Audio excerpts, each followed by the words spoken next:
Please do not post your referral code in the comment section below. Otherwise, gremlins will sneak into your house at night and replace your coffee with decaf. Thank you. Hey guys, Jaybo785 here. Sorry it's been such a long time since I've made a video. Been really busy with school and working on finals and stuff like that. And over break, I will try to get you some more quality videos out there. So, the Frost event has just ended. I'm going to go ahead and give you a quick review of what our order did, the rewards, and such, okay? So let's go ahead and talk about the Manor of Illusions and how our group did in that event, alright? We actually took top 300, almost 250 to almost top 200 in that event as an order, and I actually did, I think, top 5,000 plus in that event myself. And so this Frost event, what we knew was going to happen, and what happened was we only took like top 500 place for our order, and I only took like top 10,000 place for my personal rank. We did not spend a lot of holy powder in this event because we knew the next event was going to be Holy Wars, which was the one that we actually wanted to do really well on. And as of today, the Rage of Bahamut staff released Holy Wars Rebirth announcement. That will probably be starting over the weekend. Today is December 4th. So look at that starting Friday night, and then ending over a 3-day period like it typically does. So let's go ahead and review the Blizzard of the Castle, Crystal Castle event, okay? Like I said, our order took, I think, 500th place, and I took about 10,000 or lower place. One thing that you guys should probably look out for is the Snowman card. There's been a lot of popularity around that, so that might be like one of those Hobbit lads before the Bazaar system hit up. It might become an increasingly rare card, so it might go for an HP to 3 HP, or before the Bazaar system was released, the Hobbit lad was actually going for HRs or low SR card prices. Just a thought, maybe a good investment for the future. If you have an empty vault, maybe stash a couple of them away. One thing I liked about this event was cards like Axe Master, the Homogalus Gal, this, Alchemist Gal, Odysseus, all those boss fighting cards, they actually worked on the lower boss's end, okay? And on the Crystal Dragon too, which I knew that they kind of do like with the White Knight, where they release that ultimate boss or whatever later on. So keep an eye out for that for future boss fighting events. I like that they did that, but like typically, to really compete, you needed an Inferno, which is a big boost to damage to Ice Gods, the Frost Knight, which is a medium hit to, boost or whatever, and then later on they released like these, which were big boost to damage to Crystal Dragon, just like with the White Knight card, okay? So, one thing that you guys might keep a look out for is, like, this Dragon Slayer, Centaur Knight, whatever this other one is enunciated as, and then Cassiopeia, because these cards typically dramatically drop in price as the event ends. For instance, Dragon Slayer, I saw with the last 24 hours going on in the event, which this event lasted for quite a while, anywhere from 60 to 100 HP, which is pretty expensive. And if you take a look like at a 815 proper Evo Axe Master, you can get those for next to nothing now. And has a God Realm, Demon Realm, whatever, Man Realm. Looking at this Dragon Slayer, you can see that it has a decent effect against bosses. Medium boost, I believe, is, and don't quote me guys, like 8%, maybe 5-8%. But for a 4/5 card position, which typically the stats don't matter or go off, at a 4/7 it's a 17,296, or at 8/15 17,900. So it has quite a bit of power behind it. So if you can get one of these for next to nothing, it might be a good 4/5 slot card if you're a Man Realm, and if you have cards like Claymore Maid or Thief, the Lupin Thief guy for your first, second, third spots to go ahead and boost that up an additional, 10, 15, 20%, depending on the card's skill level and effect. Dead Morose, or however you would enunciate that, is a great hit demands defense, so a lackluster effect. It's an SR card, but where it really makes up for is at a 4/7 that's 19,670, or for an 8/15 20,356. So it is quite a bit of a powerhouse. Are you going to do a great hit to foe's man defense? Probably not. If you're a Demon Realm, and if you're prepping for Holy Wars, and if you have a ton of HP to spend right now, maybe these will go pretty cheap. I don't know. It's not that great of a card for being an SR, especially for having to rank as high as you need to in the Crystal event.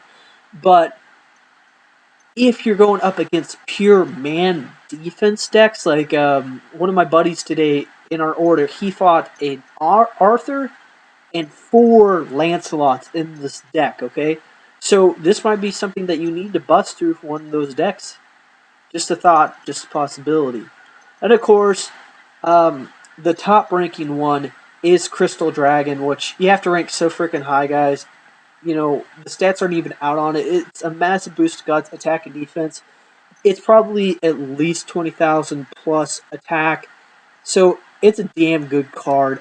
Power required is 32, so a massive amount of attack points used to have to use this thing.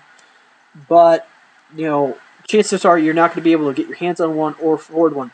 But where I'm actually excited, and this point of this event turns around, is Christia Lily. Alright? God card, high rare, maxes out at S rare, so the chances of getting the card's skill level up are actually decent. Big hit the foe's defense it's only at 8%, but can max out at 18%. So if you're a God Realm, it's actually pretty decent, okay? The effect's decent, you know, but let's get to the meat of the issue. What are its stats? And I was actually really surprised at a 4/7 17,854, 8/15, 18,000, basically 500. So it has quite a bit of power behind it. Now, this card is actually pretty easy to get. I think you need to rank top 20,000 or less. I think at 10,000 or 5,000 you get 2 of these. So there's going to be quite a few of these released, okay? So if you're a God Realm, and if you have a little bit of HP left over, and if you rank decently, you might only have to pick up 2 or 3 of these, and you're going to have a powerhouse in your deck.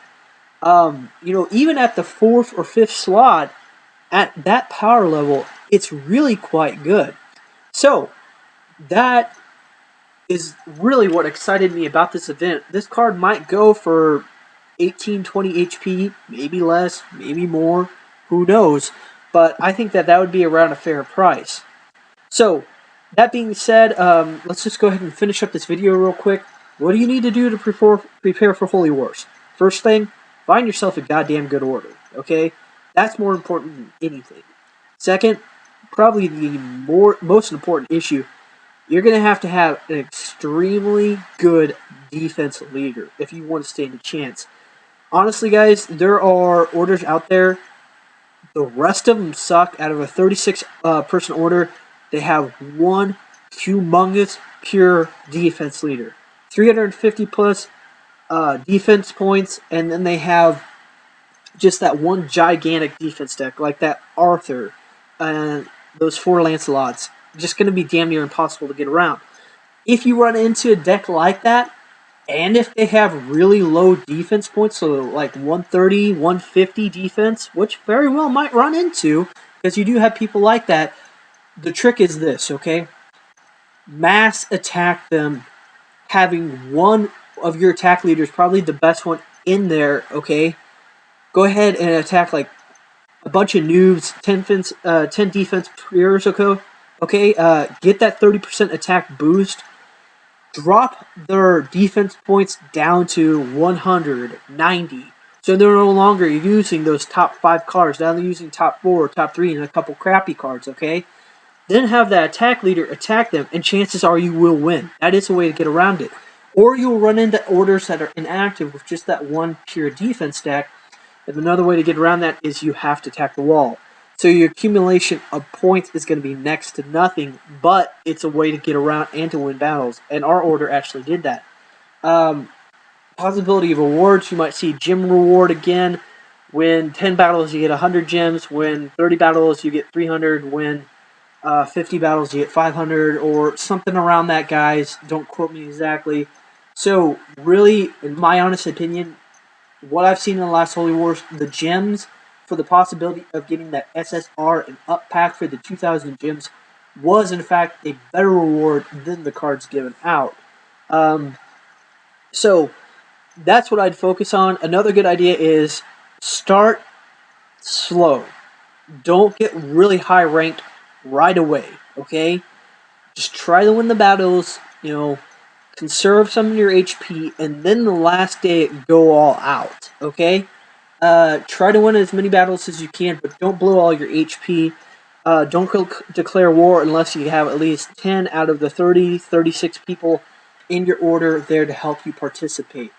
Um, you know, give a couple HP to your wall busters because those guys, it takes me, and I have 5 proper 4-6 master gunners, all skill level 3 plus, attacking the wall, and it still takes me 4 to 6 HP to take down a wall by myself. And that really adds up when you're fighting 50 battles, guys. So, I hope that those are some good tips that you guys can use to prepare for Holy Wars. Shop around, try to find some good deals and cards. HRs are dirt cheap right now, especially cards like Sector, Ares, Witch Commander, which I'd say run one of those at least if you don't have one in your deck. Even cards like Claymore Maid, you can get a proper 4-6, skill level 10 for around 212 HP. So those are really cheap right now too. So guys, I hope that helps you out. Remember, if you have an extra device laying around or a new player planning on joining, please use my referral code RUM26800. That gets you a free rare card and some rubies and does the same for me. Well guys, this is Jaybo785 signing off. I hope you enjoyed the video. Like, subscribe, comment in the question section below, and I'll do my best to answer those in a timely fashion.